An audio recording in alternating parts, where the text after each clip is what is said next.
Hello. Good morning and welcome to Light the Heart. I'm Becca And I'm Abby. and we are licensed clinical social workers at Chaotic Good Services right here in downtown Muskegon. We offer a variety of services in a cultivated environment for expansion and growth. And I think something just popped into my brain, and I'm going to just Go let for it it, go. girl, just go for it. So, what we offer here, yes, is for individuals seeking therapy, a safe place, right? Um, but I think it's like really heavy on my heart right now to talk about the people out there that are in servitude to others needing service themselves. Um, and I think, what I really like about this place is you don't have to have like a therapist here to come in here. Right. You don't have to be going to a group here to come in here. You can just walk off the street and come in if you need any peace.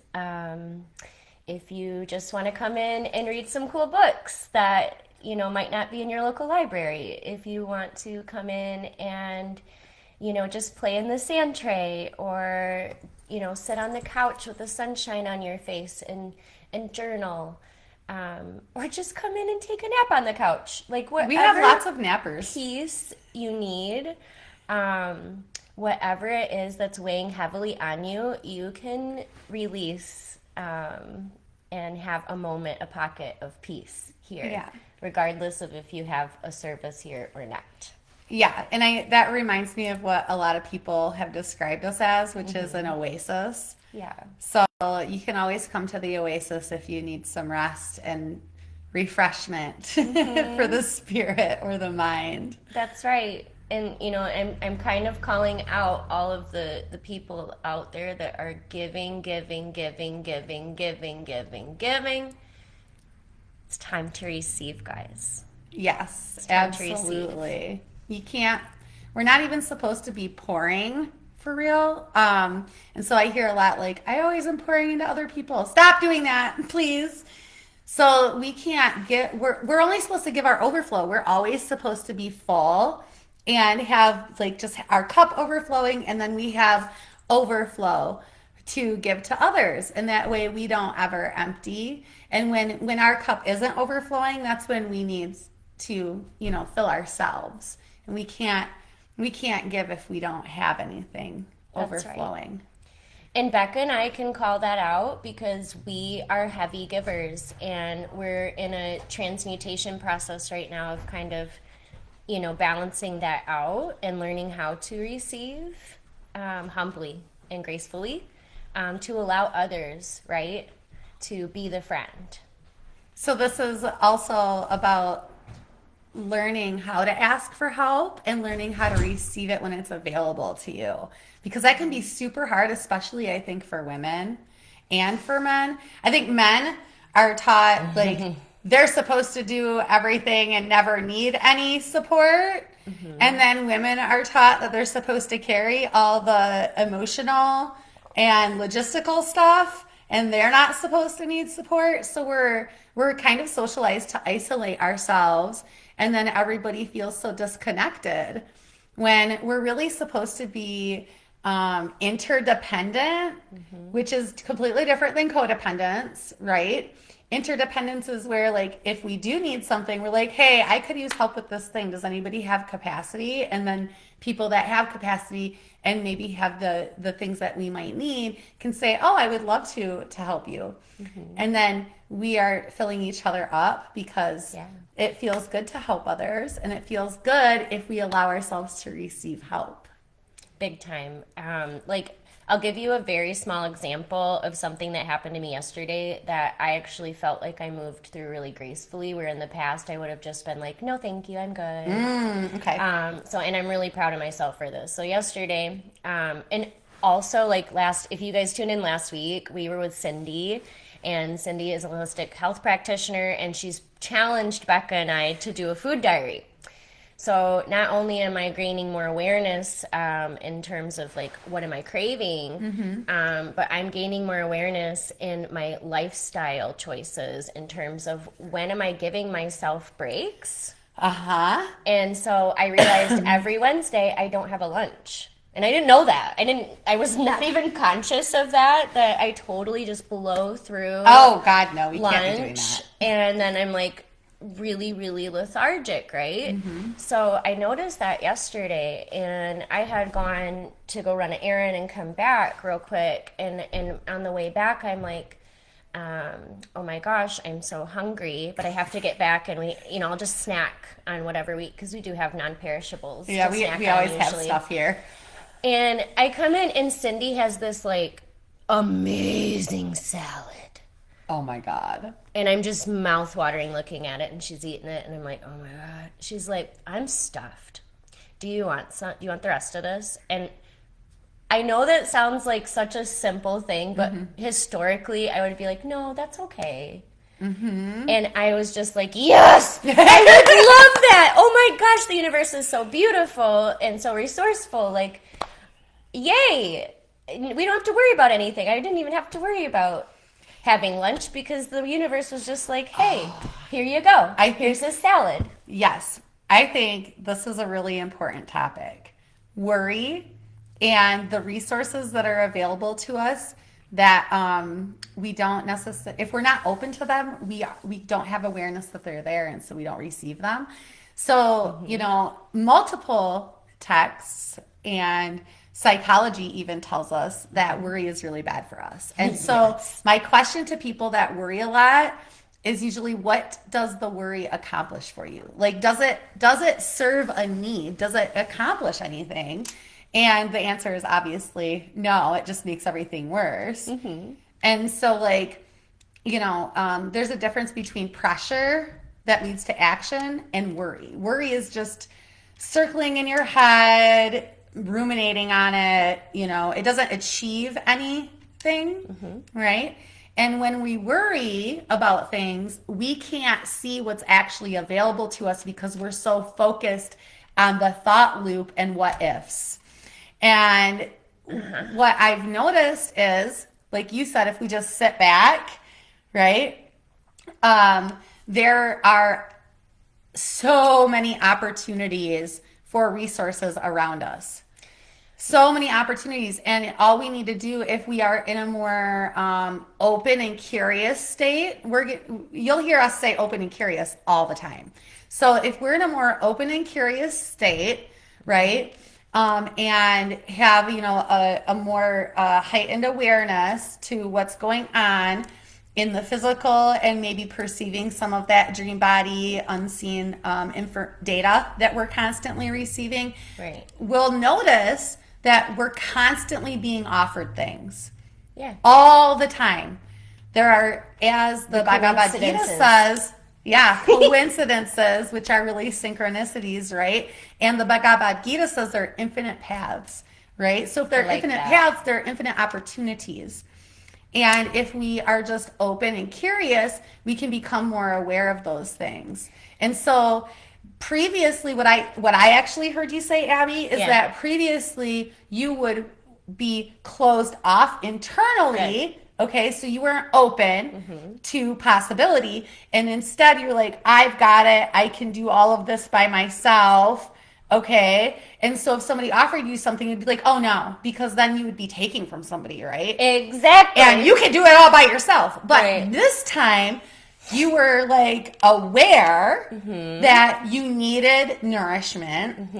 The universe was like, oh, well, look, your friend has half a salad. Would you like some? And you were like, because you were open, you were like, actually, yes, thank you so much. And it was life. Okay. All my cells started to come alive and they were like, yes. And I was just like, oh my gosh, thank you, Cindy. Thank you, universe. And then I allowed Cindy to be a friend. Yes. And I think that's the biggest part for me in understanding receiving help is I'm allowing people to love me. Isn't And that that makes them feel beautiful? good, And it makes you right? And it feel makes good. me feel good. So we have what we actually are creating then is a symbiotic relationship where there's, reciprocation, Right. right? Which is what we're supposed to be doing because we're all really part of each other in a whole larger thing. Right. I do want to go back a little bit and circle back because I want to kind of like zero in on why do we worry, right? Oh yeah, It's let's do like, that.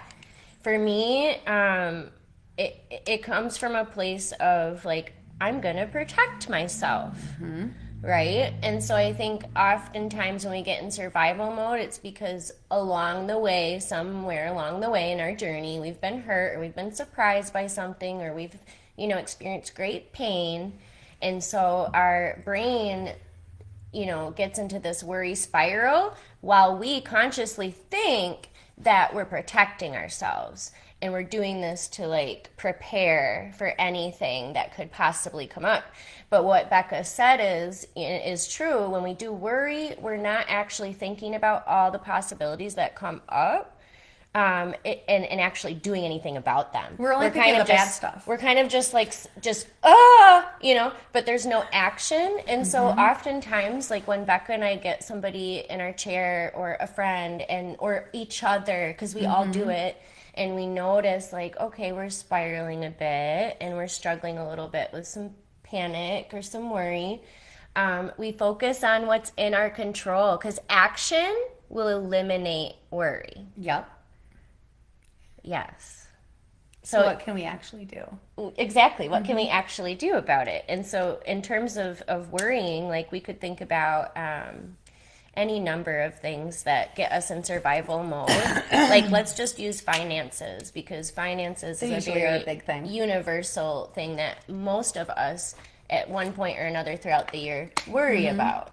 And oftentimes it is something that's out of our control in terms of like there might be barriers or there might be this or that to gain more money. Yeah. But what's in our control, like remember when we had Larry on here, right? And we talked about like really zeroing in and being aware of where our money's going. There's always priorities that can shift and there's always abundance as well. Like maybe we need money for a bill and groceries, but then Right. our buddy's like, hey, do you want to come over? Bring your family. I'm cooking this big meal. And you're like, oh my God, thank God. Right. Right? If we're open to the universe supporting us in that way, and we're open to our loved ones caring for us in that way. Like there's been times where my husband and I have really been pinching pennies and we have straight up been like, Mima, Papa, you cooking tonight? Right. And that's okay. Yeah. It made them feel good. Yeah, absolutely. You know? Absolutely. So we do have a lot of more resources than we actually think we do. Yeah. And I think when we think about resources, I think the food sharing with friends, like what happened to you yesterday, is a really good example of like available resources that we might not be aware of. But this is actually a very broad category, right? We might meet a stranger somewhere that gives us a bolstering, oh my gosh, thank you for making me feel better in this moment. And the person doesn't even know you're going through a hard time. So we never know what our impact is. And that's a resource for us, or, ideas that we have. Yeah. Are resources for us. And the little whispers that we get, like, oh, you should. This is the thing, is that resources from the universe are usually not these loud things. The loud voices are typically egoic thinking or negative thinking patterns. And the quieter little nudges, the gentle things are the nudges or the assistance from the higher power or the universe. Very right? subtle. Very subtle. It's kind of like, oh, it would feel really good if you did this. Or did you think of doing that? Like those little, oh, that's an interesting thought, are resources, right? And it can come in the form of friends or a post you see online, or like, for example, the other day, I was like doom scrolling or whatever. And yeah, just came across this training that I have previously been interested in. Never had an ad for it before, and I was thinking about it a couple days prior, and then there's this like 70% off this training. Yeah. And I'm just like, oh, well, isn't that nice? You know, Mm-hmm. and never said anything about it. Right. But that's the collective unconscious material. That's actually spiritual data, right? That's available to us. That we can tap into. We can. And if you're interested in that, or you hear Becca say that, and you're like, that sounds weird or fictitious, please look up quantum mechanics and the unified field theory. Yeah. Quite interesting to go down those rabbit holes. Quite interesting to find out that science is now showing that we all have the same particle inside of us. Well, and we can connect to each other through said particle, without even being next to each other. Very beautiful. And it can be helpful if we're more linear thinking programmed I invite you to think of your brain as the best supercomputer ever created.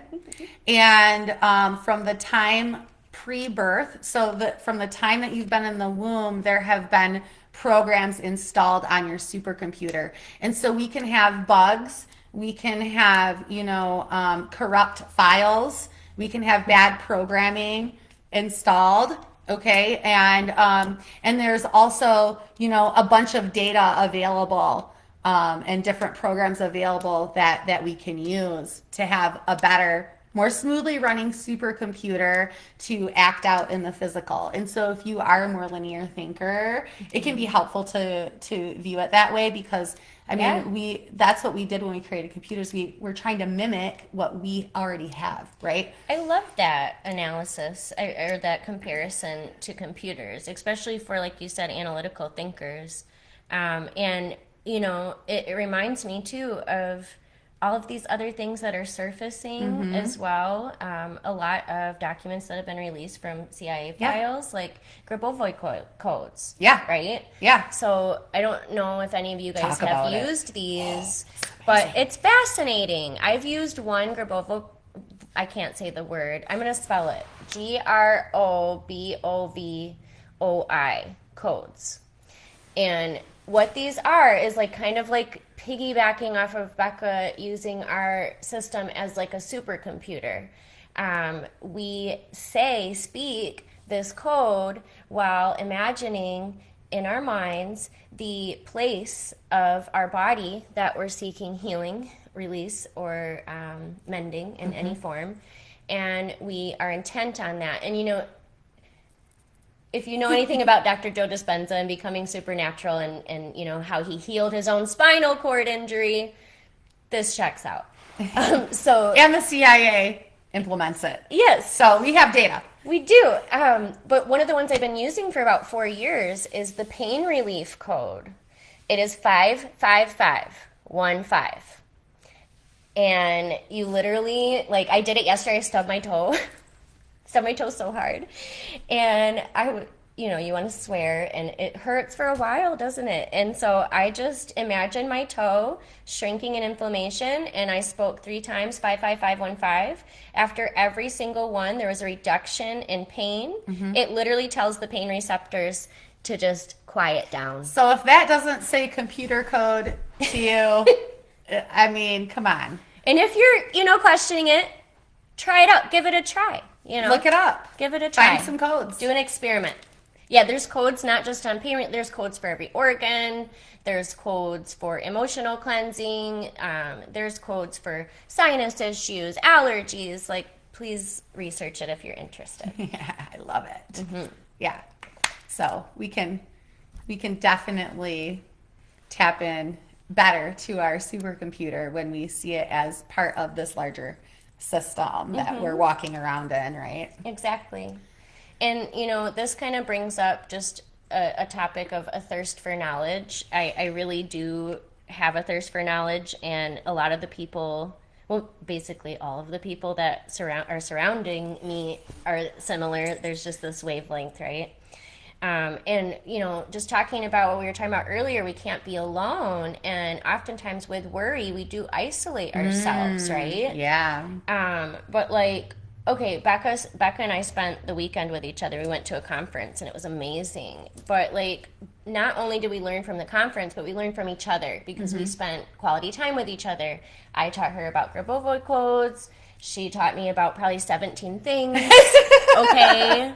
Um, so like we learn a lot from each other, and when we learn, we're giving ourselves more expansion of what's possible. And then that kind of takes the worry and just fizzles it Yeah. too. A good example of that is like there was a ball at the conference we went to, and we totally went into this thinking we're totally going to I that brought a pretty dress. and everything like that. And it's like 5 p.m. on Saturday, and I'm like, oh my god, I think I just want to like let's go get dinner somewhere else and like go back to the room and marinate for a minute because we knew we would need rest. We get back to the room and I'm like, I hope like you don't mind if I say this, but like I don't think I want have the energy to like go around all those people again. And she was like, oh my god, I'm so glad you said that.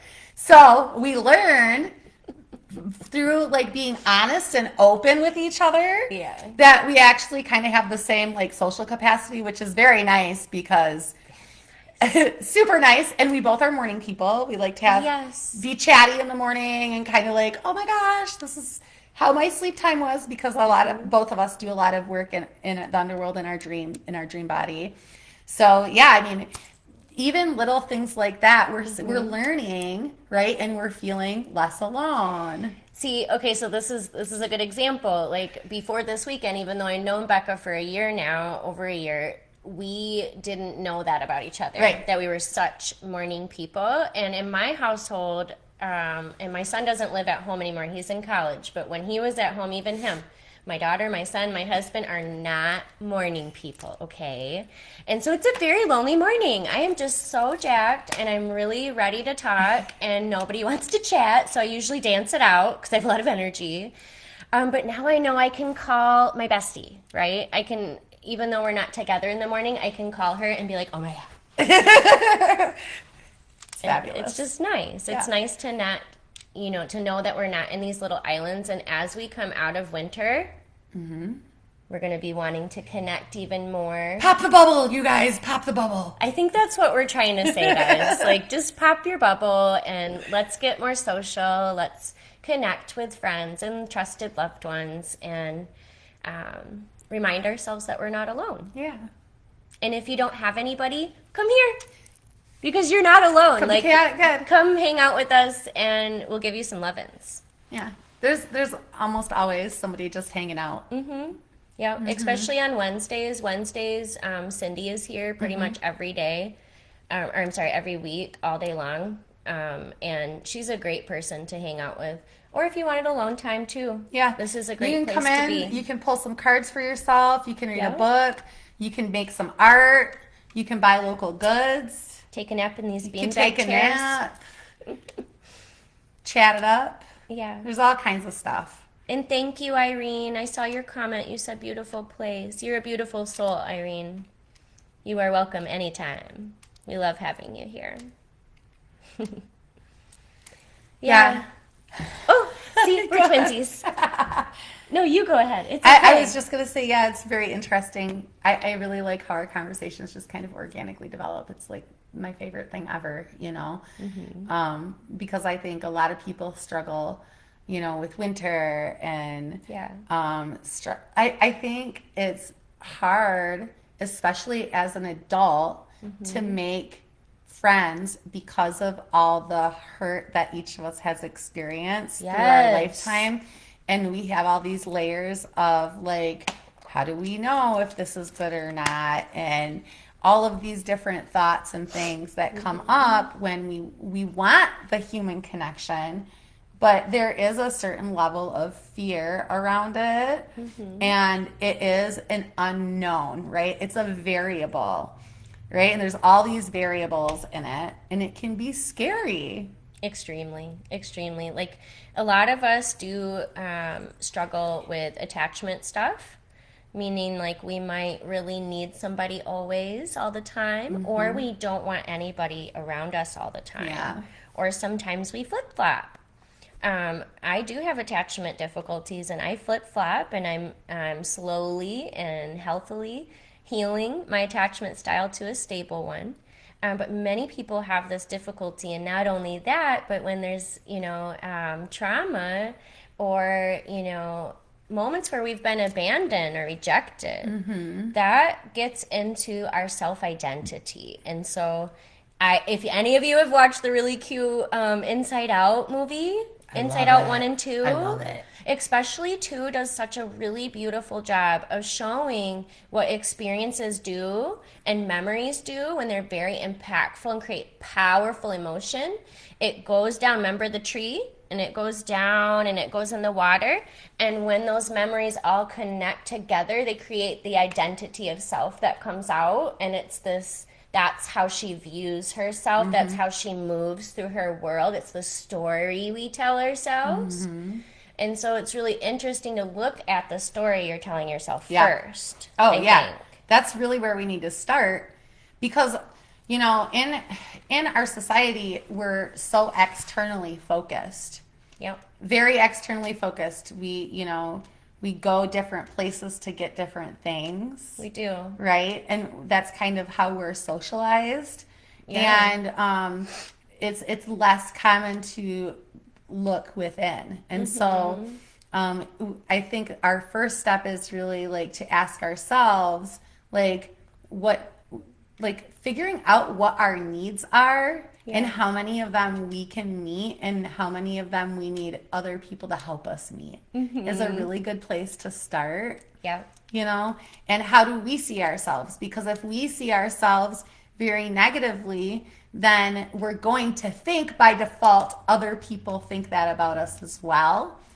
Okay. Mm-hmm. And so, if we need, then we might need help to see ourselves the way other people see us because we Yeah. never know. How are we supposed to? Exactly. You know? Yeah. It's really difficult to find awareness on your own. It can happen. Spontaneous awakening can Mm-hmm. happen. But it's very rare. It's very rare. And Yeah. usually something does prompt it from the external world. Well, it's something happens Yeah. that makes the awakening Yeah. occur.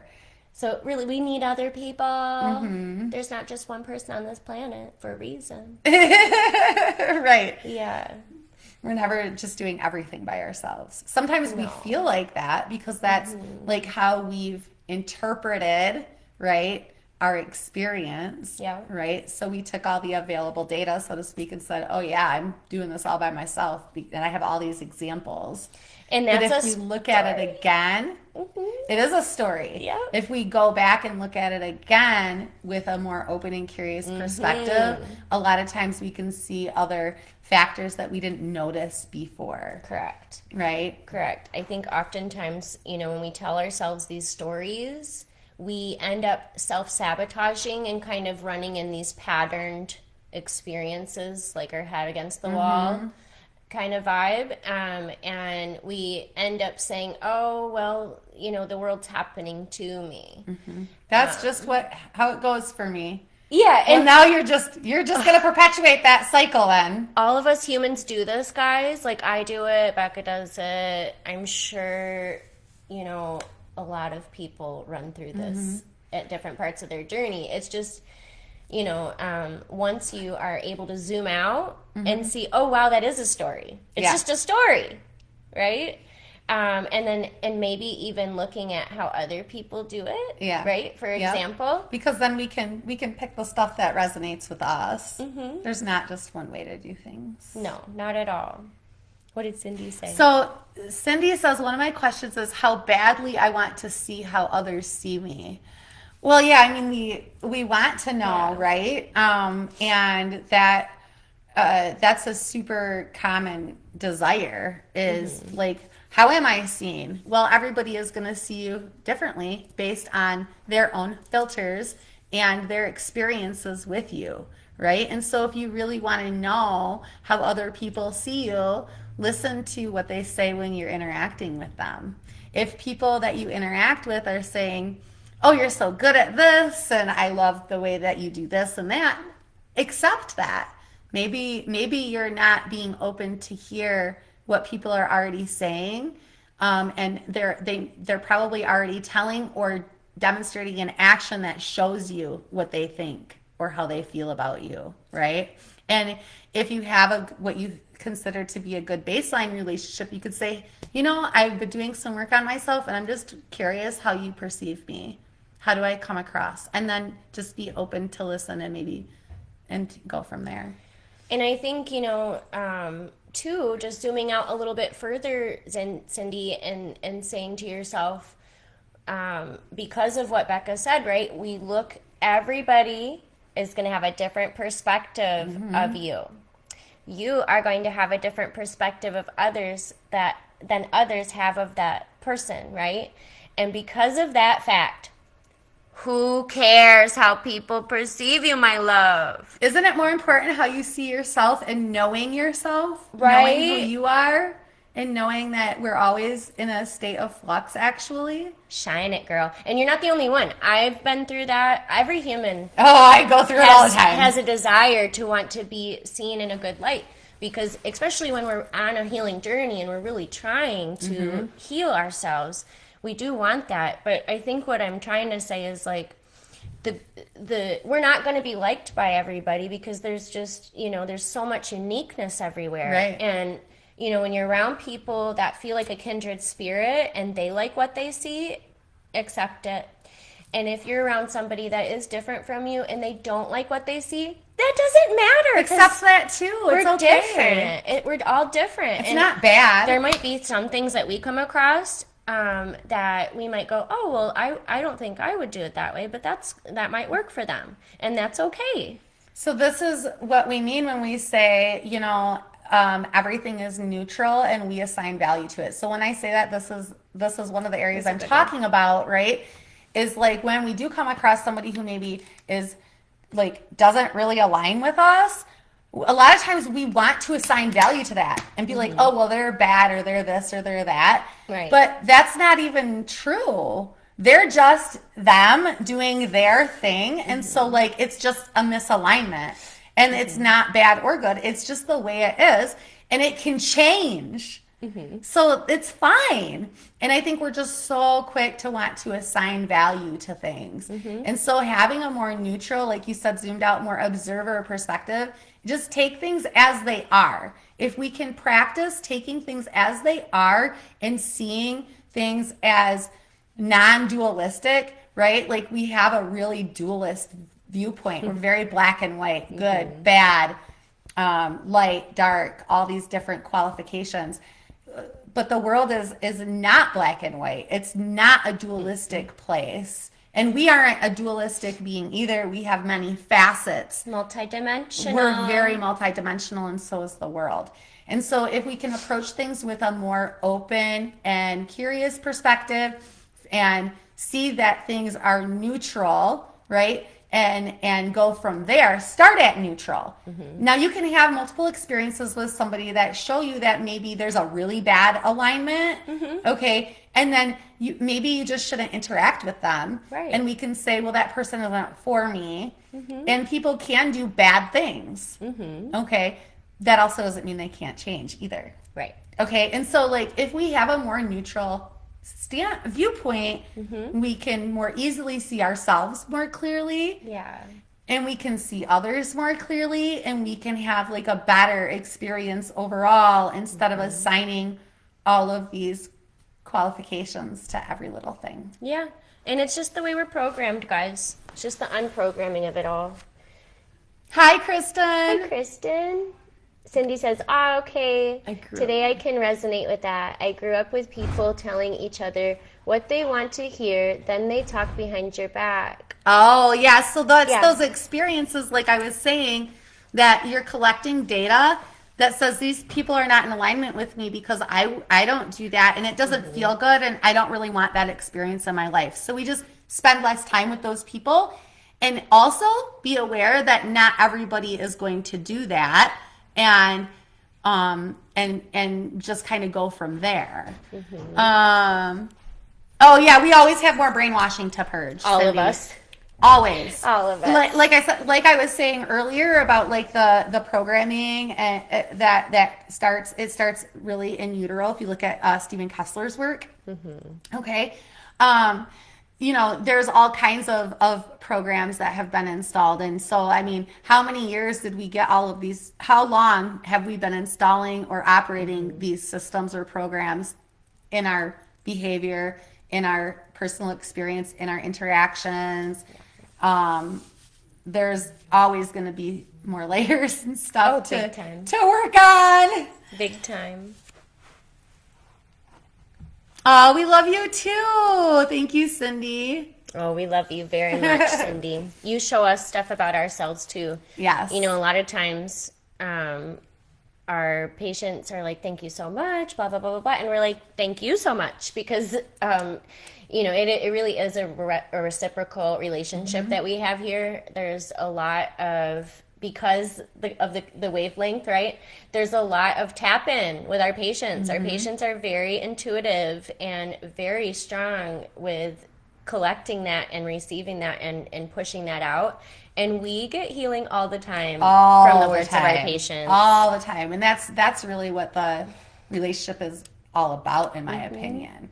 They don't know they're doing it because they just say something, but it was just what you needed to hear in relation to your own thing that you're dealing with. Well, and I think this speaks to like power dynamics that are typically present in these types of relationships when we think about like getting help. Right. It's very like sterile. Who can heal in a sterile environment? Nothing can grow in a sterile environment. We know this scientifically. I don't know why all the hospitals and nursing homes and like other therapy offices or like doctors, why is everything so, like, I get it, right? Bacteria. But or like being professional. It's just not conducive to healing people, okay? Like, if I ever get a bunch of money from the lotto, I am going to make a holistic hospital that's just like Literally. all natural. That just sounds amazing. Okay, like real food you can eat to like heal your body while you're there, for starters. So yeah, we could go on for so many rabbit holes with this, but all of that to say, just come on over if you need a change of pace, if you need, a little moment of peace. Yeah. If you're feeling lonely, if you're feeling isolated on your own island, you're not alone, okay? You're not alone. We got room. Oh, and so speaking of having room and having, different opportunities, we do have Lucas still coming every Tuesday at 7 p.m. for bioenergetic breath work, which is a beautiful somatic practice, progressive practice as well, amazing. And Zandra is going to be offering an all-women's bioenergetic practice specifically for the womb space. Beautiful. And so that's going to be starting March 17th. Okay. And then we also have, for people in recovery, we've teamed up with our lovely friends at Lifeline, who we love so much. And we've been talking to, since before we opened, actually. Our recovery coach, Jessica, is doing 2 groups at Lifeline starting in March. One is a emotional literacy group and the other is a recovery maintenance group. And I will be posting those flyers again on our page. So we have opportunities, right? Like people come in and do workshops. We have holistic practitioners that will be here in the space various days and just available to chat it up. So we're really grateful to be able to have a collective space for the community, and we would love to be an oasis for you guys. That's right. Well, thank you guys. I think we're there. Good. Yeah.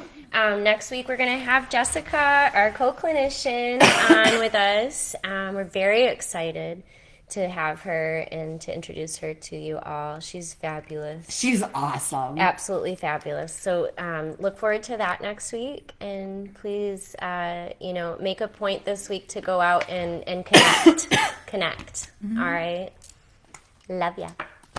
Love you guys. Put out your feelers. You